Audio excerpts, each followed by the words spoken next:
This is Lola Lee T. Hey everyone, let's talk about 90 Day Fiancé Before the 90 Days, Season 5, Episode 14.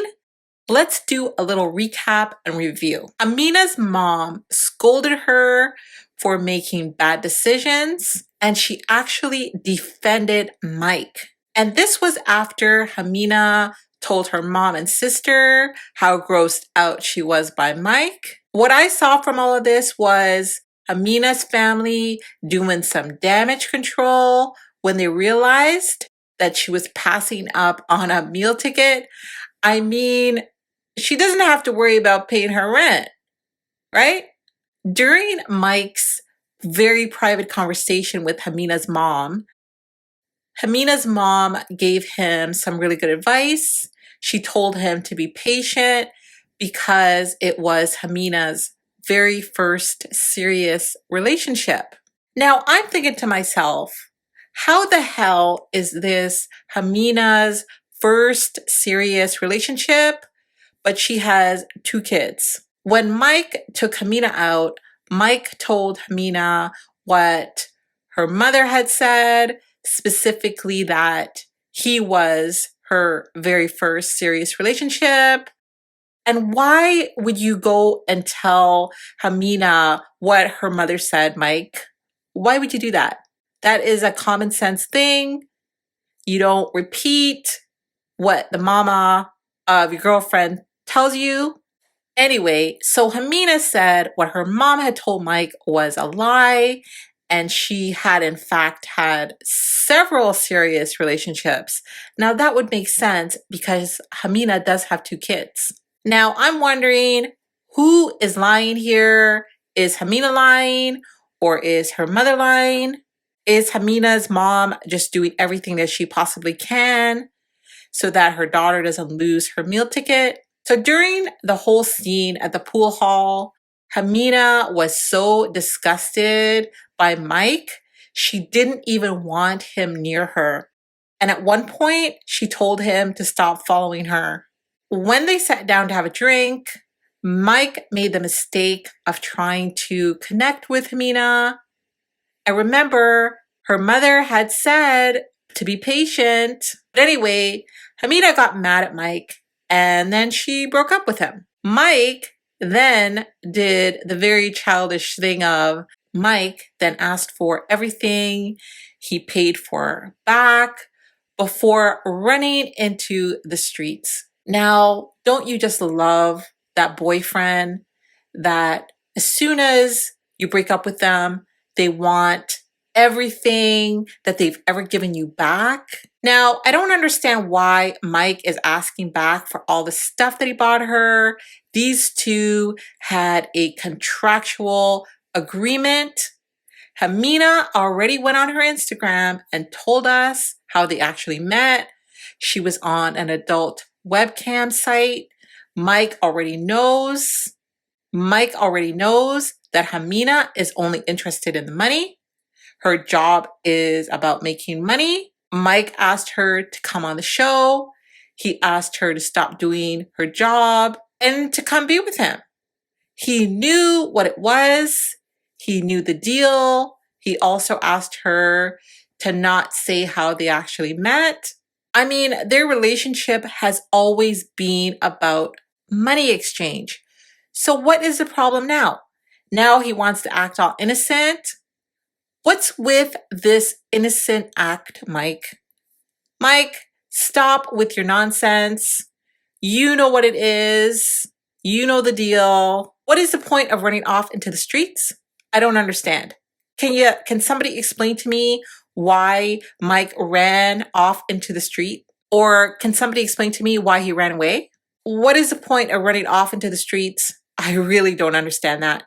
So the promo for the next episode was so funny. Mike said he ain't leaving because he pays the rent. I saw a really disturbing post on Twitter, and apparently Ximena has been telling people, I guess on social media, maybe Instagram, that I guess the night that they filmed this particular scene in the pool hall, apparently, that Mike tried to hit her. So I have not heard anything like that. I'm actually quite shocked. Have you guys seen that post of Ximena saying that? I don't speak Spanish, so I'm just wondering if it's in Spanish and maybe that's why I missed it. So Mike at first came off as this really innocent, sweet guy that was getting taken advantage of by Ximena, but now it's turned into a totally different thing. There is also some posts out showing that he made some racist posts on Instagram and also some transphobic posts.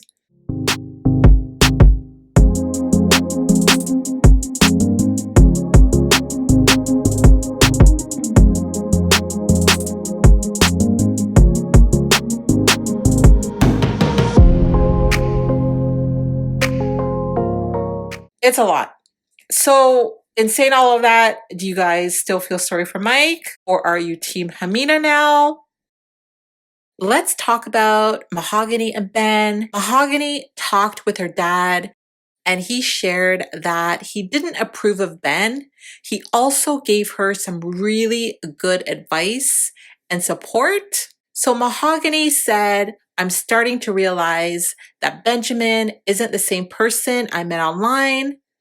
I'm thinking to myself, honey, have you looked in the mirror? You are literally a whole different person. I mean, you're a whole different person also, right? Later on, Ben was expecting to meet Mahogany's parents for the parent-student meeting, but Mahogany instead handed Ben a letter from her dad and told Ben her dad wasn't going to be able to make the meeting. Mahogany didn't tell Ben the real reason, but we all know why her dad didn't show up. It was because Ben disrespected her dad. And of course, Ben tried to fix things between him and Mahogany, but she ghosted him and left. Ben had no idea that after they talked, she went to her room, packed up her stuff, and she was out of there. Ben was supposed to get a ride from Mahogany back to San Bartolo.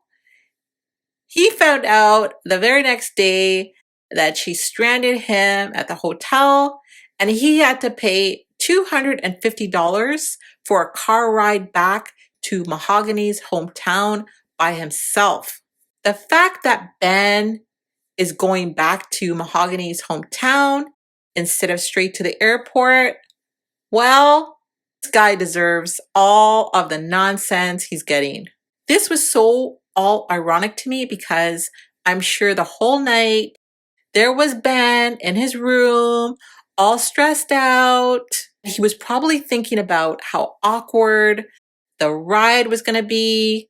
And I'm sure he had like little notes for himself, little texts. And then to wake up in the morning and to find out not only that there was someone else in her room, but I'm sure when he saw that guy open the door, he was probably thinking, oh my God, did she hook up with someone else? But now he's realizing that they're not going to share that 4-hour drive together. She's not going to be by his side, how he envisioned everything.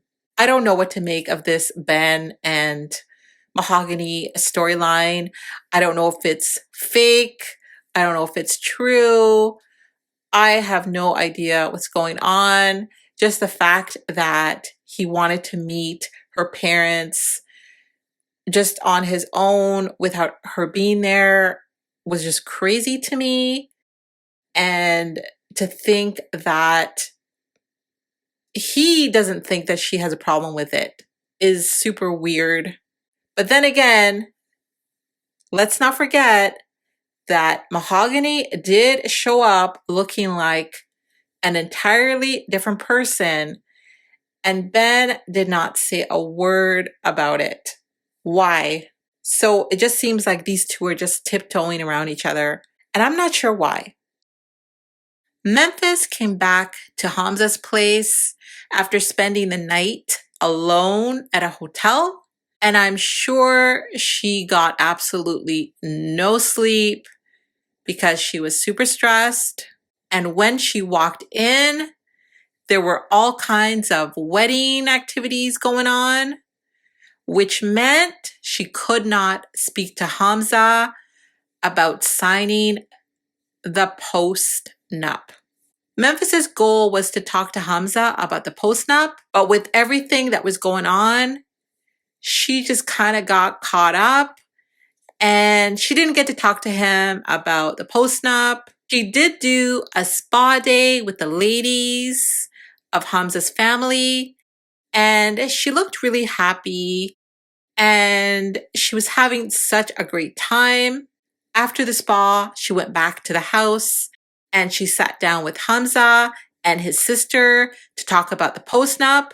Hamza's sister got really upset and told her brother how she felt about the situation. Ultimately, Hamza was again upset by the whole thing, and especially because she was bringing it up again on their wedding day. But Hamza ultimately agreed to sign the post-nup after the wedding. I'm thinking to myself, this guy is willing to do whatever it takes to make Memphis happy. And I honestly don't think that Memphis knows that she will be financially responsible for Hamza when she brings him to the United States, prenup or not. And wait until she finds out that she's going to have to be responsible for him for the next 10 years. I'm also wondering to myself, why didn't the lawyer tell Memphis? I don't know. Maybe they cut that part out because it is so weird to me that the lawyer did not fill her in. And I'm just over here thinking to myself, who is going to tell Memphis? Well, I think she probably already knows. Jasmine explained that her and Gino got into another big fight. Of course, the fight was about her nudes. Remember the nudes that he sent to his ex? And poor Jasmine, she seems still very stressed. Who knows what's going to happen to her nudes? And Gino was such an idiot for sending them to his ex. Well, Jasmine, she seems really afraid that she's going to lose Gino. I think she's realizing that she went too far. And in the last episode, Gino came with his own energy. He got really upset and walked away. So Jasmine went looking for him, but lucky for her, she found him and they made up and both agreed to start fresh. This is like maybe the third episode where we're still talking about these damn nudes. I think it's time to move on. What do you guys think? These two spent the day doing hot springs activities. And then Gino shocked us, got down on his knee and proposed to Jasmine. And of course, Jasmine said yes. But in typical Jasmine fashion, she questioned the ring he gave her because I'm sure that Jasmine can spot a fake ring in a second. All that I was thinking was, wait until she finds out the cost of the ring. Wait until she finds out that it was only, I think it was $270. And I mean, if he had spent 2 hours with a sugar baby, that would be $500. So I think he could have done a little better on Jasmine's ring. I think that's a pretty cheap ring. I think Jasmine is worth so much more than $270 for a ring. So that's it really for their segment. We didn't really see very much. What are your thoughts? Let me know in the comment section. Do you care about the cost of a ring, or is it all just about the love for you? So when Uzman told his manager that Kim threw water in his face, his manager was worried about someone taking a video. But wait, I really think that Uzman's manager thinks that Uzman is on Jay-Z's level or something, because I don't think that it's really a big deal. I don't think that there are people lurking around Uzman with their cameras ready to upload to Instagram or something. If he is so big time that he's afraid that someone's gonna take a video, where is his security? How is he allowed to walk around that resort without his people around him? I don't know. I can't imagine Jay-Z walking around without his people or his security. So I thought that was kind of funny. The last episode, Kim and Uzman, they got into this big fight, and Uzman told Kim, safe flight. And she did threaten that she was going to leave. She's always threatening to leave, but she never does. And Uzman did call her bluff. And like I said, he said, safe flight. I thought that was hilarious. So after the fight, they both took some time apart to decide what they wanted to do. I thought she was going to leave, but I guess not. And you guys remember last episode, Kim said that Uzman had to do something big to get her back. Well, I was actually surprised that Uzman wanted her back, but I guess he kind of does need her back for his career. So, well, Uzman invited Kim to the bar, which ended up being a dinner he had planned, where he serenaded her with a song he wrote about her. So there you have it. Kim, he finally wrote a song about you, so you don't have to be jealous about his ex anymore. And just rewinding a bit, when Kim got the text to go meet Uzman at the bar, she did not even think twice. She forgot what they were fighting about, and she was eager to go meet him. So, you know what? I genuinely think that Kim really, really loves Uzman. I don't think he feels the same way, but let's just say that if we want to say 1 out of 10, where 10 is really, really in love, I would say Kim is at 1,000, and I would say Uzman is maybe at a 1. I think he maybe sees her just as a friend. I don't know. That's just my opinion. But anyway, she finally got what she wanted. He wrote a song about her. She doesn't have to be jealous of his ex anymore. The song was that something big that Kim wanted and needed. Now, in her mind, she truly thinks that Uzman loves her. And Uzman even asked her to come to Nigeria to meet his mom. And I mean, I really don't like that, because I really feel like he's playing with her. He's playing with her emotions. He's playing with her heart. I don't think that he should invite her to meet his mom if he's not like 100% serious about her. I'm talking about marriage serious, because Kim is into him very deeply. But I mean, Kim is a grown woman. She's going to do what she wants to do. She sees all the red flags. We see all the red flags. If she chooses to ignore them, that's on her. So these two are back together again. What are your thoughts? Thank you guys so very much for watching. Please go follow me on Twitter and Instagram. Please don't forget to like, share, and subscribe. I love you guys. Bye.